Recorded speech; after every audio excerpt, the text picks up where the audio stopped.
Ibu, Bapak, Saudari, Saudara, rekan-rekan muda, dan adik-adik sekalian, dimanapun kalian berada, bertemu kembali dengan saya Romo Tino SSCC di dalam catatan peziarah. Jika Tuhan yang menghendaki, mengapa Anda dan saya serta kita semua melarangnya? Hanya karena tidak seperti apa yang kita pikirkan, tidak seperti apa yang kita harapkan.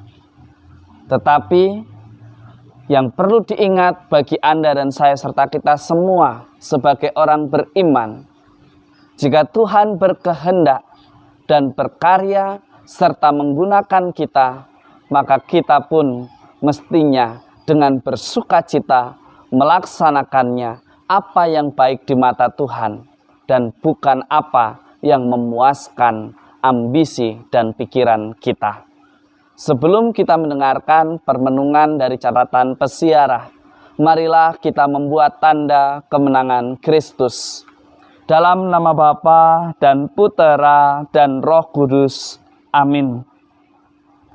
Allah Bapa Maha Kuasa, Engkau mengaruniakan rahmat pertobatan kepada semua bangsa. Semoga kami yang telah ditebus oleh pengorbanan Kristus Putramu mampu menjadi saksi keselamatan di tengah-tengah dunia, terutama di dalam menghayati iman kami dalam menapaki persiaran hidup di dunia ini. Demi Kristus Tuhan dan pengantara kami. Amin. Ibu, Bapak, Saudari, Saudara, rekan-rekan muda, dan adik-adik sekalian yang terkasih di dalam Yesus Kristus. Di dalam bacaan pertama pada hari ini, dalam kitab Kisah Para Rasul, Anda dan saya serta kita semua diajak untuk menjadi orang beriman yang tidak jatuh hanya pada ritual keagamaan saja, yang hanya sibuk mengurusi mana yang dihalalkan dan tidak dihalalkan, mana yang bisa dimakan dan mana yang tidak boleh dimakan, mana yang berkenan dan mana yang tidak berkenan, mana yang layak dan mana yang tidak layak. Ada hal yang sangat menarik untuk kita refleksikan dan kita renungkan di dalam perkataan Petrus yang disampaikan di dalam Kisah Para Rasul pada hari ini. Jika Allah memberikan karunia-Nya kepada mereka sama seperti kepada kita pada waktu kita mulai percaya kepada Yesus Kristus, bagaimanakah mungkin aku mencegah dia? Ketika mendengar hal itu, mereka yang percaya, mereka yang bertobat, memuliakan Allah katanya. Jadi kepada bangsa-bangsa lain pun Allah mengaruniakan pertobatan yang memimpin kepada hidup.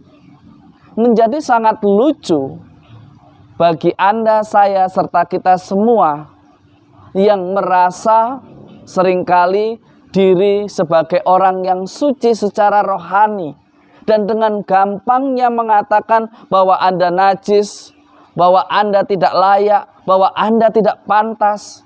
Tetapi lihatlah Allah kita pada hari ini melalui orang pilihannya, yaitu Rasul Petrus. Ia mengajak kepada kita semua untuk tidak mencegah mereka semua yang menemukan pertobatan karena perjumpaannya dengan Tuhan Sang Pemilik kehidupan. Apakah hak Anda, hak saya, serta hak kita semua untuk melarang mereka? Apakah mereka dilarang dan tidak diperkenankan hanya karena berbeda dengan kita? Hanya karena tidak sepikir dengan kita? Ibu, Bapak, Saudari, Saudara, rekan-rekan muda, dan adik-adik sekalian yang terkasih, perbedaan mestinya tidak menjadi hambatan bagi Anda dan saya serta kita semua di dalam memuliakan Tuhan. Mestinya perbedaan justru memperkaya. Kita tahu bahwa Tuhan berkarya dalam pelbagai cara. mengapa kita harus melarang? Mengapa kita menolak mereka yang bertobat? Mengapa kita seolah-olah menjadi Tuhan yang berhak mengadili dan menghukum mereka yang jatuh dan berbuat dosa? Jika Anda dan saya serta kita semua berada di posisi mereka, apa yang kita harapkan? Pastinya penerimaan, pengampunan, dan juga menghadirkan tanda dan kasih Allah, serta kehadirannya secara nyata melalui sesama kita. Tetapi mengapa Anda, saya, serta kita semua yang mengaku diri mengenal Tuhan, mengimani Tuhan, tetapi sikap dan cara kita jauh lebih kejam, jauh lebih jahat daripada Dia yang kita imani? Yang terjadi adalah seringkali kita jatuh hanya pada ritual keagamaan semata. Kita melakukan apa yang menjadi aturan keagamaan karena kita ingin dipandang taat, karena kita ingin dipandang benar, karena kita ingin dipandang bahwa kita tidak hanya memiliki identitas keagamaan secara KTP semata yang tertuang di dalam kartu penduduk kita. Tetapi iman bukan soal melulu melaksanakan dan taat di dalam ritual keagamaan. Karena beriman tidak tergantung pada ketaatan yang hanya didasarkan karena takut dihukum, karena takut tidak dikasihi. Padahal Allah kita itu penuh kasih. Padahal Allah kita senantiasa memberikan kesempatan bagi Anda dan saya serta kita semua untuk berbalik. Setiap lembaran kehidupan yang kita buka adalah kesempatan bagi Anda dan saya serta kita semua untuk semakin memurnikan diri, untuk semakin dilayakkan. Karena Tuhan sudah melayakkan dengan putranya yang tunggal. Tuhan kita Yesus Kristus sudah menebus Anda, saya, serta kita semua dari dosa-dosa kita. Lantas mengapa kita tidak mau menghadirkan Allah yang adalah kasih? Padahal kita mengaku diri sebagai orang beriman yang mengenal Tuhan. Tentu sebagai orang beriman yang mengenal Tuhan, ia tahu siapa gembalanya, siapa yang berbicara, dan siapa yang hendak dibawa pada keselamatan. Jika kita mengakui bahwa Tuhan kita Yesus Kristus adalah gembala kita, mestinya kita mendengarkan apa yang disabdakan oleh Tuhan kepada Anda, saya, serta kita semua. Yaitu mewartakan kerajaan Allah, mewartakan kasih Allah. Jika ada orang bersalah, berikan kesempatan, dampingi dan temukan caranya agar sesama kita mampu melakukan pertobatan yang sejati dan tidak pernah mengulanginya lagi apa yang jahat di hadapan Tuhan. Jika kita tidak bisa melakukan apa-apa, diam. Jangan terlalu banyak komentar, jangan terlalu mudah menghakimi. Tetapi bawalah mereka itu di dalam doa. Bawalah mereka itu kepada Tuhan, agar Tuhan sendiri yang menyucikan, Tuhan sendiri yang membukakan pintu hatinya. Orang beriman senantiasa mau dan menjadikan dirinya suci dengan hati yang tulus dan murni. Dan ia pun akan menjaga cara berkatanya. Dan apa yang keluar dari mulutnya adalah apa yang difirmankan oleh Tuhan.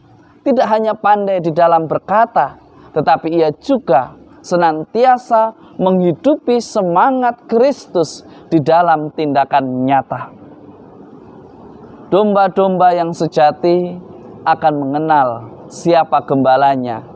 Orang beriman yang sejati tidak hanya jatuh pada ritual agamanya semata, tetapi ia akan senantiasa mendengarkan apa yang disabdakan oleh Sang Bapa, Sang Gembala yang sejati, yang memimpin kita pada terang kehidupan.